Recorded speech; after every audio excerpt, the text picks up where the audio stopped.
Yo, welcome back to another episode of On Spot Sports. I'm Jack. In today's episode, we have a very special guest, current professional hockey player Michael Marchesan.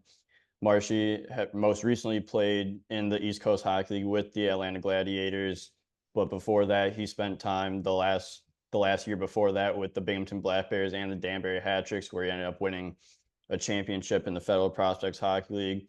So it's cool to see that jump going from the Fed to the coast. But before he had like his pro career start, he spent time in the GMHL, in the GOJHL, and the PJCHL in junior hockey before going the professional route. So I'm really excited to get you on, Marchy. So welcome to the show, Michael Marchesan. Yeah, thank you for having me. I'm really excited. I've seen a couple of guests before. Brian Wilson, a buddy of mine, and I was just excited.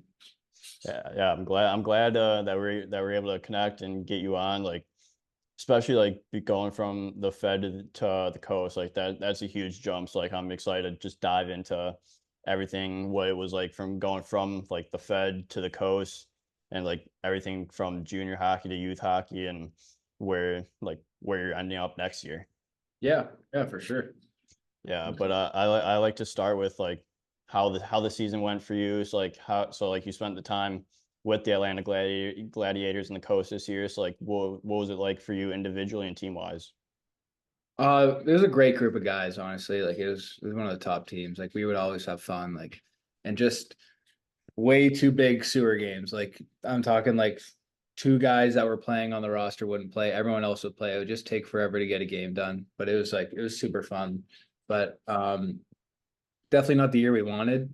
We finished off pretty strong. We started and finished off strong, which was cool to see. But hopefully, we'll take that into next year and learn from it. But I think we could have been a lot better. We got hit with a lot of injuries at certain points and just tough bounces for game stretches and stuff like that, where we couldn't break out of the slump, which sucks. But I had a fun year and learned a lot too, and I'm excited to get back there next year. Yeah, you gotta love the sewer games. Like those are the best parts before games is just being with the boys. Like I literally played sewer in like a suit, like and like Yeah, the boys loved it. Like yeah. like the boys get dialed for sewer. Yeah, yeah, for sure. There's a couple times last year I was in a suit playing sewer too, just and it's the best thing ever. Everyone's making fun of you, but you're like, hey, I got you out in a suit. Like that's more of Yeah. a problem than that. Yeah, I'm wearing dress shoes and I got you out. It's fine. Yeah, exactly. But like, what do you learn from a year like this in the coast, where you take a big step going from the Fed to the coast? Yeah, it's just I always set expectations. I try to set really high expectations every year going to each season and hopefully come close to it, like shoot high and then hopefully come close. But um I was I just wasn't really expecting anything. I was just like, oh, it's gonna be hockey and obviously it's a lot faster. You have NHL prospects, NHL contracts on every team you're playing against, so there's really good caliber players all around. But yeah, it's a little bit of a shock right away, but it's a game or two, you're right in there and you're right up to speed and you just gotta learn little things about the game that are way different from in the Fed where it's kind of a you have your systems. Like we had a great coach, Billy McCreary. He had systems and everything for us, but like I feel like a lot of the time teams don't have that, and they're just kind of a free for all. You just go with flow, but everything is down to us. Every movement is a system in that league, so you got to really focus in on that, hone on them, and own your own craft. Yeah, how was that transition coming up from the Fed to the coast and just like you said, like with the systems, like you're getting new systems and you were in Danbury in the Fed and like you really gotta like it's a step up from the play style. Yeah, so thankfully I had a good trainer, Matt Carey. He prepares me every year for what I'm about to get into. And so I felt I was right up to par right away and exceeding it because I came in to the camp as an invite. And I guess I shocked the coach and he was like, hey, like we have a spot open up, like it's yours to grab. I grabbed it and I went away with it. So the systems for sure like was a shock. Like I'd find myself out of position a couple times, but then my coach Nezzy would Derek Nesbitt, he'd help me out and just show me little things, how to get better positioning and then get that extra step instead of being a step behind in certain plays. Yeah, that's huge to have a guy like Nesbitt to because he's been there. Like he's been in the American League, the coast. Like Yeah. he has a great resume. So it's good to learn from guys like that and just to be able to like see how willing those guys are to help the younger guys learn.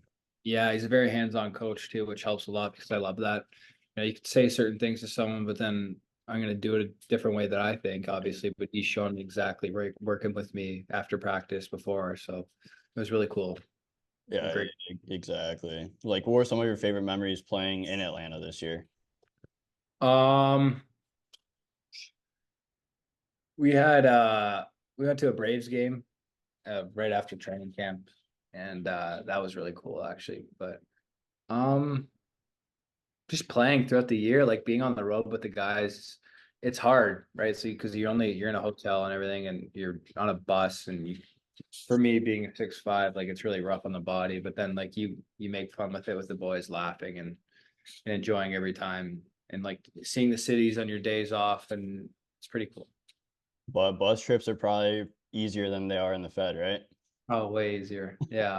Yeah, they actually we in Danbury, we flew a couple times. We flew to Motor City and we flew to Mississippi and Columbus. So like we didn't have too bad, but like the ones to like Watertown, then you go to like Elmira. Actually, we went to Port Huron on a bus. That's brutal. That was terrible. I hated every second of that. And then Yeah, like it's a long you trip. bring enough pillows or blankets, it's cold too. So it sucks. Yeah, it's definitely a long trip, especially to Port Huron. Yeah, yeah, I know. Yeah. Yeah. But the year before, like you went on, that was your first year in the pro ranks, and like we said earlier, you ended up with Binghamton to start, and then you went to Danbury. So like, what was that first year of professional hockey like for you? Those first like 2 months were wild. Like I don't quit on anything. Like I pride myself on that, but like I was like, oh my God, like am I gonna quit here? Because I was in Huntsville and I thought I was good enough to make the roster at least. And ended up getting cut, and then I was like, what the hell? Like, where do I go from here? And I was expecting teams to call me. No one called me. Then Fed teams called me, Columbus, Binghamton, Danbury. And a buddy, John McDonald, that was on Danbury, was like at the camp with me. He's like, go to Danbury. And I was like, okay, like sure. And I was expecting to go there. And then Binghamton called me again, and they're like, "We'll give you first line this power play," and like they sold me like the facility, and you're right on the lake. And I was like, "Oh, what? Okay, like how could I turn this down?" Get there, I played maybe like 5 shifts in 3 games, and then I asked for my release and went home for like a week and a half, and I was just training. And then Billy called me, and he's like, "Yeah, like you want to come try and make a spot? Like he can come." And I was like, "Okay." Like he was probably a little salty that I just kind of did him dirty, but um, yeah, I went to Danbury and then it was history from there. Yeah, and you went on like a championship run. So like, what was it about that team that really made it special and really helped you guys win that cup? We lived in a hotel and we could do nothing but hang out with each other. And that was the closest hockey team I've ever been a part of. And I think we'll ever be a part of. We were just every day hanging out, like finding something to do. And you don't have any money too. So I think you're making nothing. And you're just trying to find things to do, like going to the mall, going around, mini golf, like just doing everything together. And yeah, we ended up winning the championship and I got playoff MVP, but that was like I was playing with really good players too. Like they were Lucas DeBenedette, Ratcliffe, and then Daniel McKintrick. They were helping me out a lot. Like me, Tricky, and Ratcliffe were like lighting it up for playoffs. And then Benny came in playoffs, and then he was on the line, and like we were clicking like no other.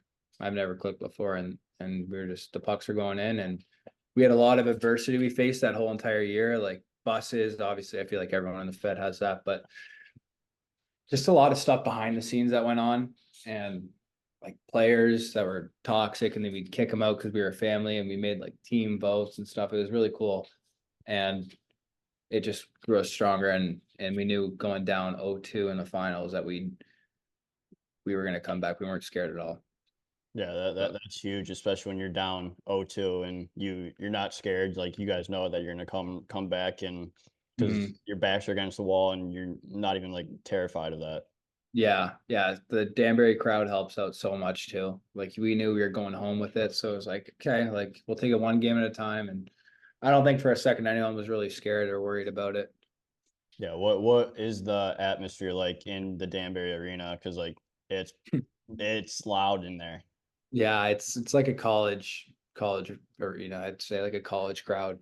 Not obviously college people, but like the atmosphere is insane. Like in playoffs too, like round one was like we've had big crowds before against Binghamton during the year, and then we went to playoffs round one against Elmira, and it was packed. And like we're walking down from the stairs and everything, and like people are just cheering us in, and it was like, oh my god, like let's go. And we were getting up, and then that just it was like, holy crap, we're here, game on, let's go. Yeah, like everyone's like everyone says the fans do have an impact on how you play the game and everything, and especially like when it's like that and like it's like a family atmosphere and stuff like that. Like it gets the guys going and like that's what we all feed off of. Yeah, no, 100%. The crowd has a major impact, especially like look at the Stanley Cup Finals, like Edmonton. That was insane. Like Yeah. I was chills watching it from a TV. Like I can't imagine playing in that game. It's crazy. Yeah, whole series was crazy. I was like, is it really going to be like a 4-0 sweep of the finals? And then Edmonton came back, tied up the series, and then it all came to the game seven, which they made it for one of the best game sevens in the history of the Stanley Cup Finals. Yeah, yeah. It was, I'd say, the best one I've seen ever. Yeah, It's crazy to watch. And I was so upset when I saw Edmonton lose. I was just couldn't talk. My girlfriend was like, "What is wrong with you?" I was like, "I just can't talk right now." yeah. You come back 0-3, and I wanted Florida to win, but like I was really pulling for Edmonton as well, especially when they came back. Like Yeah. it's hard to come back 0-3 like that. So like I had to give it to him. Yeah, yeah. It was exciting. Yeah. But like what was it like lifting the cup when you guys finally won the championship at the end of the year? Yeah, it was crazy. It was so like honestly, it was blackout. Like when I got that goal and I just and in overtime and my shit in my gloves and helmet and everything, like I I just remember people running at me, and then obviously I don't know what I was saying, but then Kyle Gonzalez was like, all you were saying was, "Oh my God, oh my God, oh my God." No recollection of that. And then like I remember skating to Willie, Brian Wilson, hugging him, and then once again it's like all a blur, and then you get the cup, and it was awesome. It was like the fans, and then they got on the ice too. That was a little hectic, like when they got on the ice and everything. I was like, okay, like we got to get out of here. It's crazy.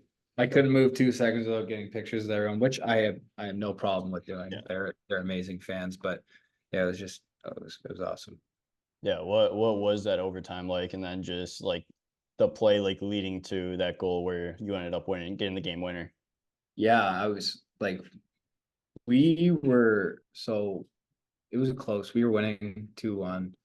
I got one, Tobias got one, and then it was 2-1. I think there's like I don't even know, 5 minutes left in the game. They tie it up, which they've been battling us the whole entire series.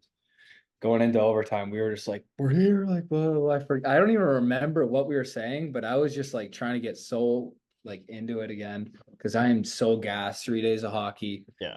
back to back, like I am dead. And I at that shift actually, I just remember I was so tired and I was at the end of my shift, and then X skated along with it, and I was like, okay, well, I'm just gonna crash the net, like, and then get off. Rebound came out, and then I just like smacked Kennedy's stick, and it popped out perfectly, and I was like, oh my god, 5-hole, and I just went 5-hole, and it was pretty cool. Yeah. It's like the perfect like movie movie like atmosphere, like movie scene, right? To win it. Like everyone dreams of a moment like that, especially in overtime, and then you guys came back from down 0-2 Yeah. to end up winning the series. Like that's like a movie scene right there. Oh yeah, it felt like it in the moment too. Like that puck felt like 30 seconds that it was taken to cross the line, and it was crazy. And like I remember the game before, Carolina scored, but like time expired, and the clock keeper didn't click it, like, so the time did expire. So like technically it was not a goal. And I just thought like he's gonna call one back on us just to even it up. And then I looked at him and he went like that. And I was like, okay, let's go. We're like it counted. Yeah, I Yeah. remember that whole controversy there. Yeah. Yeah. Everyone thought like we had some secret stuff behind the scenes, but no, it was just a human error, which is Yeah. funny. Hey, it happens to the best of us. Yeah. Yeah, but I'm sure the after party was pretty electric as well after that win. Yeah. So all of our parents were just in the Atrix Lounge, which is just a bar upstairs. And I brought my parents and Tobias's parents in the room, and they were loving it. And then like we were just chilling there for so long. And then Ames is like, yeah, all right, parents, you got to get out of here. And we showered and went right to the bar, and they followed us there. And I stayed up all night partying, and then we had breakfast and we put poutine with Riley Robertson in the cup. And it was so stupid. And then we went to New York the next day on like zero sleep. It was wild. Yeah, it makes for the best memories though, and that's what you want when you win the championship is just you're not getting sleep that night, that's for sure. No, no, you can't. You're too excited. And then we were staying up so late that I was on the roof, which is so stupid with Jamin of the hotel. And we watched Carolina's bus drive off. And we were just like, oh my God, we got to go to bed. This is crazy. That's wild. Yeah. Fun times all around. You can't make that shit up. No, yeah, it's just federal stuff. Oh yeah. But before you started your professional career, you ended up playing junior hockey in the GMHL and the GOJHL and the PJCHL. So like take us through your journey through junior hockey, through the ups, the downs, and everything in between. Yeah, so I when I was 17 or 18, I was in Cambridge. So I went away from my hometown team and to a AAA center.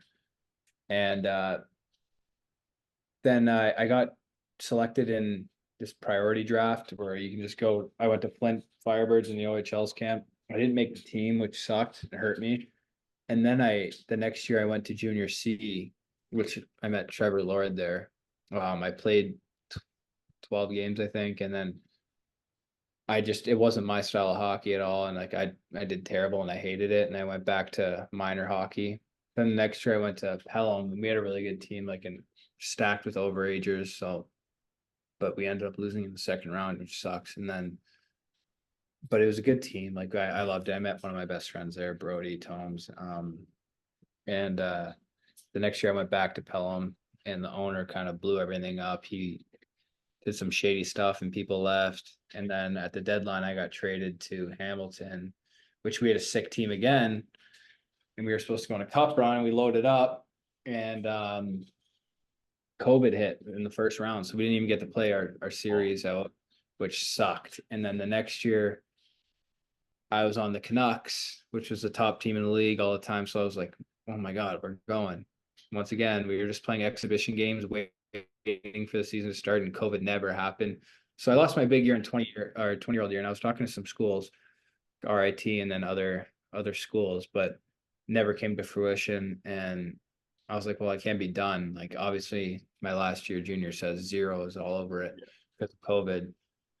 So then I was like, well, what am I gonna do? And I found out this junior GMHL. It's like an outlaw. You can have another year. It's not the best league at all, but I still put up good numbers, I guess, for the whole league. And then I got an SPHL tryout. And it was rough. Like so there's a lot of ups and downs in my hockey, but like still all worked out and I like to say it's everything happens for a reason. So Yeah. just keep sticking away, plugging through it. Yeah, that's all you can do is just no matter what happens, just keep working hard, keep grinding through everything because nothing that you want is going to come easy. Like you just really got to work for it. And like Mhm. once you get those opportunities, you just got to show through. Yeah, yeah, 100%. And I think God has a plan for us all and Yep. works out, it works out. Oh yeah, exactly. But like, what were some of like the biggest things you learned throughout your junior hockey career? Um, ooh, I'm gonna ask that question. Like it's so easy in juniors, I feel like for me, it was at least to like just go through the motions at some points during the season and just not even like really try and get better, to show up. And I think that's the complete difference from pro too, is like it's a big shock. Like every day you're battling for your job, which in a sense you are in juniors. Like you can get traded any second, but it's a lot less likely, I feel like. And in pros, you can get dropped, traded, like waivers, or you're not playing a game. Like, so I think every single time you have to have that mindset, like, I'm going to be the best out there. I'm going to get better. And juniors, I feel like that's just easy to not do that, especially in like the Goj or whatever it is. But yeah, that's what I would take away from it. Yeah, and like you all like it's a good start to like pro too, because like you said, like your job's never secure. Like someone's trying to fight for your job, someone's trying to come in and take your job like every single day. So you just got to work hard and show up every single day, even when you don't want to, like when you don't want to get that workout in, don't want to skate. Like at the end of the day, like you still got to do it. Yeah, yeah. I found like throughout my hockey career, whenever I get like too complacent and comfortable is when like something happens, like I'll get traded if I sit a game. So I just try to stay level headed the whole time throughout the year.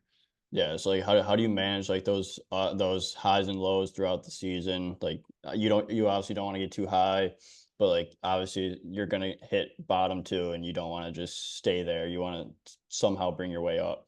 Yeah, so like especially in the coast, like you check the transactions every day, something's getting happening. So Yeah. it's a little bit of a shock to me. Like same thing happened to the Fed, but like I don't think it's so near as the same. Like every day there's something going on. And it was a little bit of a shock at first, but I honestly just you kind of got to block it out and just focus on yourself and like try it, like stay after practice, do these little things, like try to be your best and work on your craft, like so that you can keep getting better. Because there's if you get traded, you get traded. It's out of your control. There's nothing you can do. So you just got to keep working at it, I feel like. Yeah, and like the little things is what separates you from the good players to the great players. Like everyone in pro like has skill and is there for a reason, but like it's all about like the smaller details and just doing the extra reps, the extra recovery, the extra like nutrition, like stuff like that, just like the extra stuff to get you above the other players. Yeah, yeah. Recovery is huge too in the coast. Like and it's some like 70 something games. Like it's crazy amount of games and like your body's feeling like crap the whole entire time. So you just got to get through it and try and recover and stretch the best way you can. Yeah, just find a way to recover and improve your recovery. Yeah, yeah, 100%. Yeah, but you were an assistant captain with the St. George Ravens. Like, what was it like being that assistant captain and being a leader within your group as well as putting up strong numbers as well in the GM? Yeah, it was really cool. I think it was the second time that I was assistant captain, and it's always an honor to have a letter on your jersey. Yeah, So you want to carry that pride. And I guess you want to teach the younger guys too. Like there were some young guys on our team. I was just like, hey, like you got to be doing this and this better. You want to help them out too, but you don't want to be too big of an asshole. Excuse my language, but um, you want to help them out, but doing the right way. And I always learned um through tough love. So like I kind of like I guess that's how I imitated it in some senses, but like also like you can't go overboard being like I always hated those vets where like you're a rookie, so you have to do this and that. Like I hated that. So like I try to not emulate that at all. So but other than that, like it was really cool. And like we had a good coaching staff with Hat Jordan Hatzinger and Jordan Clark and Tyler Lewis. We had really cool guys and I was close with them at all. So it was nice. It was really nice. yeah, that's huge. And like I like how you said like tough love because in all of sports, like there's always gonna be tough love and everything's not gonna just go your way. Like there's gonna be bumps and forks in the road and you just got to overcome it. So like nothing's going to be easy. It's always me tough love, especially if Yeah. you want to get better. Yeah, 100%. That's the way I've always learned and responded to the best, I feel like.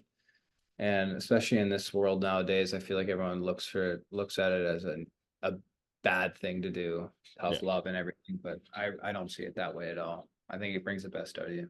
Yeah, I'd rather hear the truth than people like sugarcoating stuff and Yeah, like trying to 100%. make me feel better. Like I want to know like what I can do to get better and improve. Yeah, don't make me feel better. I want to actually get better. Yeah. Yeah, exactly. But before your junior career started, you played youth hockey in Burlington. You're from Burlington, Ontario. So like, what Mhm. was it like growing up in Burlington? Like, when did you start playing hockey, and like, what was it like in Burlington? So I don't forget, like I started playing, I think around 4 or 5, whatever it is. But I uh I played in Burlington. My first year was double A. I think the first 2 years. And then I went to triple A for a bit. And then like I just loved going to the rink and like seeing guys, and I would kind of be a clown, like joking around all the time. And then I got like I guess like a bad reputation almost for just being not taking it serious. But I was doing really well too in triple A. I was like one of the top players on our team. And then I'd get dropped down to double A, and I was like, what the hell? And I'd do really well there, go to triple A. So it was like back and forth. Like I don't know. Like I had a really rough experience with Burlington minor hockey. Like I didn't have a very good experience. I didn't like it too much. But my draft year actually, I got dropped down to single A, and I was like, oh my God, this is crazy. And I was like, I was a little kid, 16 years old. I was like almost crying. I was like, what the hell is going on? Like this is ridiculous. I'm like top on my team, blah blah blah. And then so I went to Cambridge, which is like 45 minutes away, and my parents drove me there every single day. Like, God bless them. They were they were driving me to Skate, which is so far, and late school nights and everything. And I would just travel, commute there, and played hockey in Cambridge, Yeah, which we did not do well as well. We were terrible as well. Like we sucked. it's probably a huge learning experience when you're like, what the hell's going on? Like going from top player in AAA to Yeah. double A and then going down to single A. What the hell's going on right now? Yeah, it was crazy. I blew my mind, and I just think it's I think minor hockey is very delicate. I think it's like especially in Greater Toronto area, I feel like there's a lot of politics involved in it, which is out of anyone's control, and Yeah, kind of a good lesson to learn early rather than late. yeah, exactly. Rather learn that earlier than later on when you're trying to go somewhere. Yeah, for sure. Yeah, but like obviously everyone has like their favorite moments when they're playing youth hockey. It's like even if you're not on the best team or anything, it's like what are some of your favorite moments? I got one in Burlington. We went to Detroit when I was younger. I forget how old, but uh cup clinching goal too again. And it was, I think there was 2 minutes left in the game, and I had a goal kind of like Danbury earlier in the game. And then I went to the box, and my coach was livid at me, screaming at me like through the glass. And I was like, oh my God. And I get out, I get the puck, and I go across the blue line and shoot, and I scored. And then he's like, never mind, never mind. And then I won that game. And that was, yeah, that was really special too. We won that tournament. But and another one too, I think when I was in double A that year, I got sent down from triple A. Like a bunch of players got sent down from AAA, which shouldn't have. And we had a stacked team. We went all the way to the OMHA finals and undefeated the whole entire time. And I was having a really good playoffs. But then we got reverse swept in the finals to Clarington. But like it was just a good experience getting there. And like we were so close, which sucks. But there were close games every single game. And it sucked that we didn't win it, but that was a good experience. Yeah, those are still good experiences. Like you're still having fun when you're going undefeated, but then it Yeah. also it's bittersweet and like it sucks when you get swept in the finals. Been there, Yeah. done that before. Yeah, it was so classic. It's like, oh, we're just gonna go undefeated all year, and it never happens, right? Yeah, not at all. But like it's always good to just have those like everyone always says like youth hockey is the glory days when you're just out there having fun.